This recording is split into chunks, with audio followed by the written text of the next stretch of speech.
What was it like returning to therapy after being gone for 3 years? It was weird.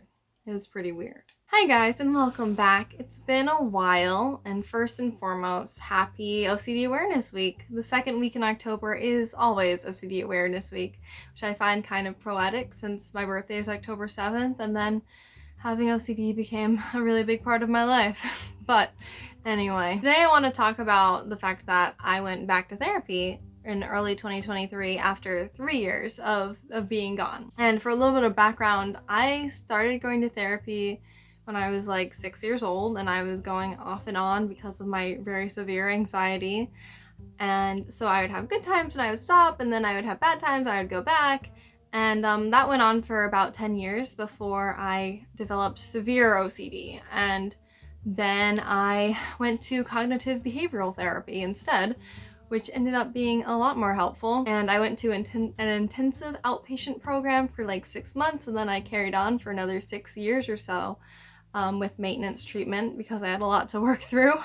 But by 2020, I was basically in remission. Like, my therapist and I both agreed that I was okay and I was about to move away and I didn't need therapy anymore. So I stopped going, and for a while I was doing great. I was functioning, I was working, I was doing I was adulting. And then in early 2023, I started getting really anxious again, specifically because of my job. And the decision to go back to therapy was actually something that had been brought up by my psychiatrist that I was seeing. I saw him for about a year, and he kept bringing up, because I had things that I wanted to talk about. Just little things, but things like I was having anxiety about finances, anxiety about like my relationship, and different like arguments I would have with my husband, and trying to figure out how to have healthier arguments, and then my job and how burnt out I was getting.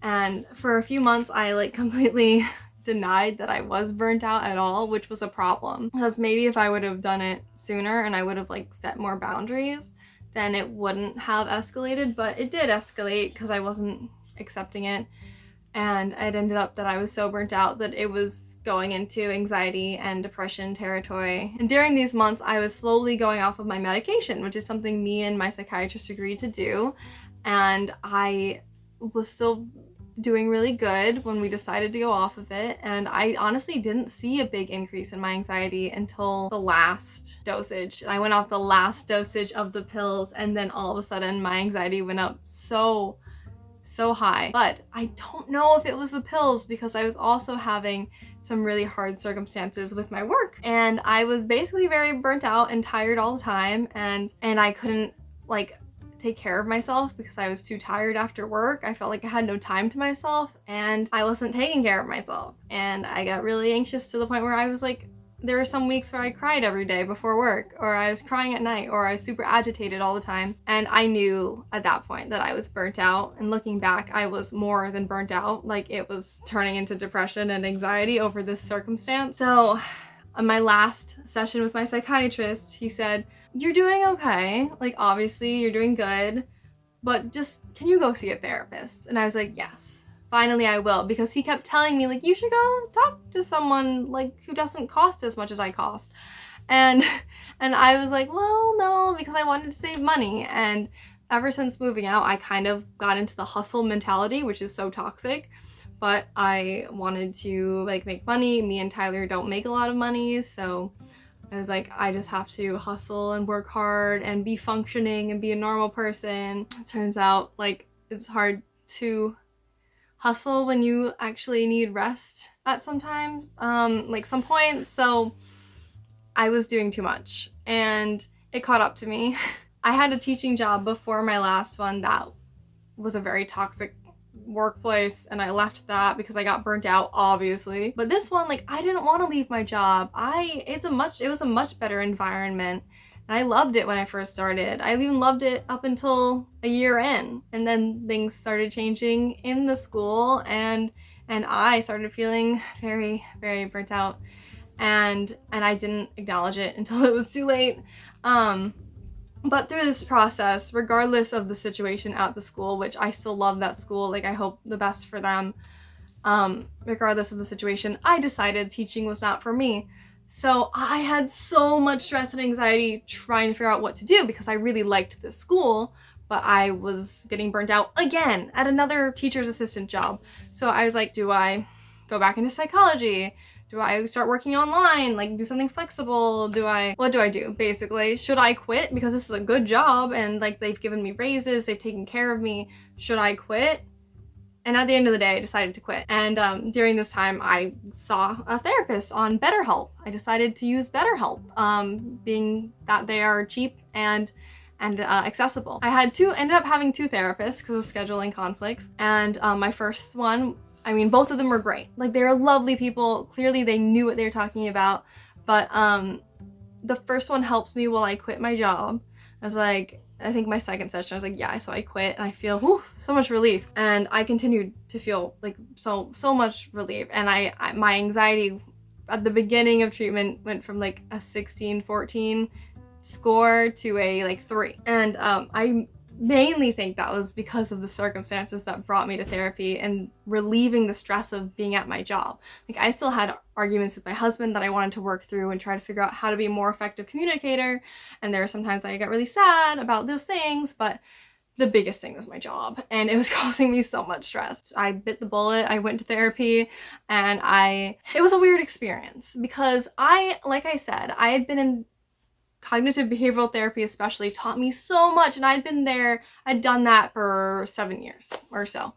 And if you're an old viewer, you've heard my spiel about cognitive behavioral therapy and exposure and response prevention. If you haven't, if you have OCD, that's definitely something to check out. Even if you have anxiety or depression, CBT is something to check out. It's very good. Like I said, with all that experience in therapy, I had heard all of the coping skills and all of the techniques and even some DBT skills, like things that I knew just already. And then I came to therapy on BetterHelp, and I was like, they're not giving me new advice. Everything they said was a reminder, and that was like kind of frustrating because I'm paying for this treatment, and the reminder is good. Like, the reminder is helpful, don't get me wrong, and some things I needed to be reminded of, like a lot of things, like self-care and different coping skills. But then there's also things that I knew I had tried and that didn't work, or things that I was literally already doing, like maybe I was slacking off. Maybe I was slacking off a lot because I wasn't taking care of myself, as I said. But it was stuff I knew already, so it's kind of awkward. It's also hard because I had such an extensive history with my past two therapists before the BetterHelp therapists from way back. These two therapists, like, who helped me through my OCD, knew everything about me. They knew my whole story. They knew me deeply, and they knew my background. And then I went to see these new people, and it's like, okay, well, I have to give them this 15-minute synopsis of what I've been through my entire life, and there's kind of a lot to cover. And it's like, they're never gonna know me the way these other people do, unless maybe I see them for a very long time. It was also awkward talking about OCD treatment because a lot of therapists, remember this, a lot of therapists don't know how to treat OCD. They barely know what OCD is. It's sad. It's pathetic. And sorry, that's kind of rude, but it's a reason why I have this channel. Okay, so I couldn't really talk to them. I felt like I couldn't talk to them about the nitty-gritty of my OCD treatment because I've talked to therapists before, or not therapists, like I remember a psychiatrist who didn't understand it, and like I'll tell them about my treatment and they just have completely wrong takes about it. And so it's like, well, I just won't touch that area. And it worked because it was okay, because I wasn't seeing them for OCD. My OCD is still pretty much in remission, so I wasn't talking about it. But it's still like, that was a huge part of my life and a huge basis of the way I still practice therapy today without a therapist. So it was kind of blah. Like, I wish they knew me. I wish they knew OCD better. But, you know, it was okay. I didn't go for OCD, so like I had it in my mind, okay, I'm going for generalized anxiety and my circumstances and emotional regulation, and I don't need to talk about OCD, so it's okay. But it still kind of sucked.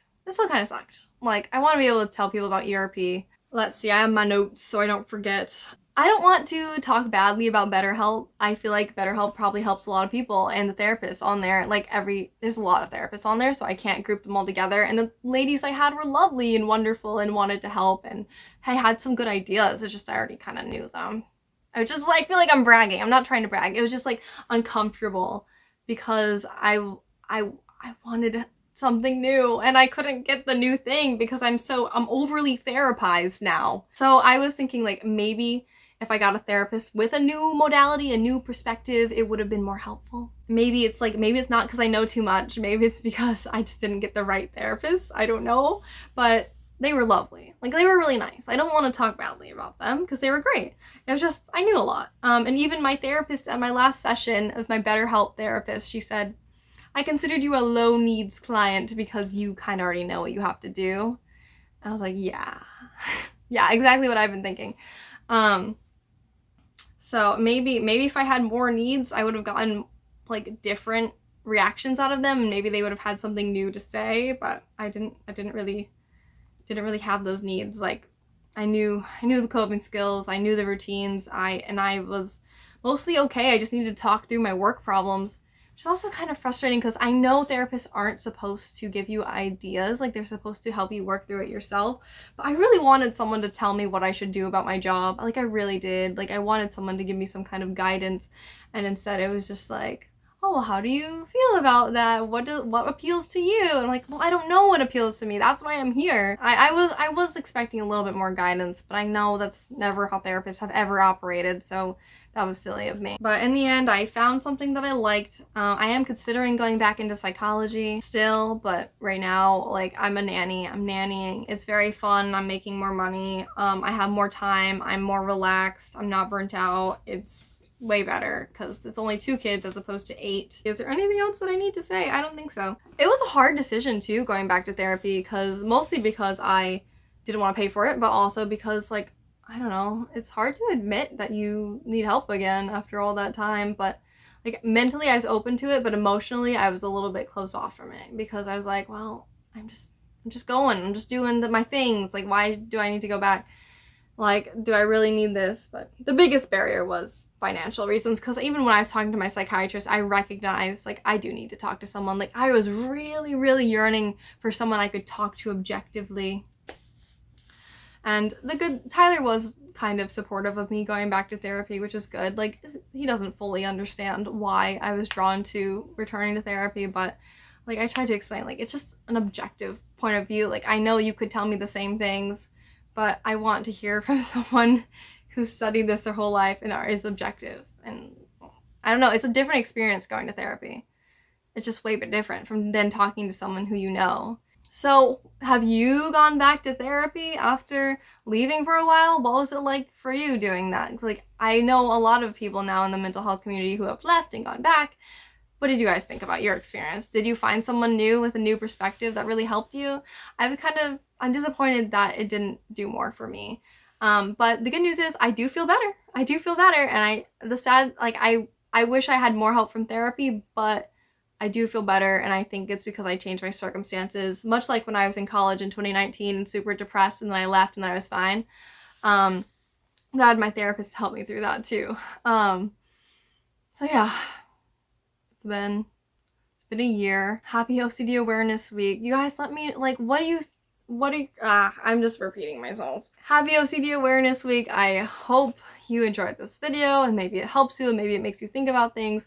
And I still think if you really need someone to talk to, if you're really depressed or anxious or whatever's going on in your life, if you're experiencing trauma, go see a therapist. Like, it's so good to have someone to bounce ideas off of and to have a new perspective, and that person who knows, who's trauma informed, who understands the way the mind works.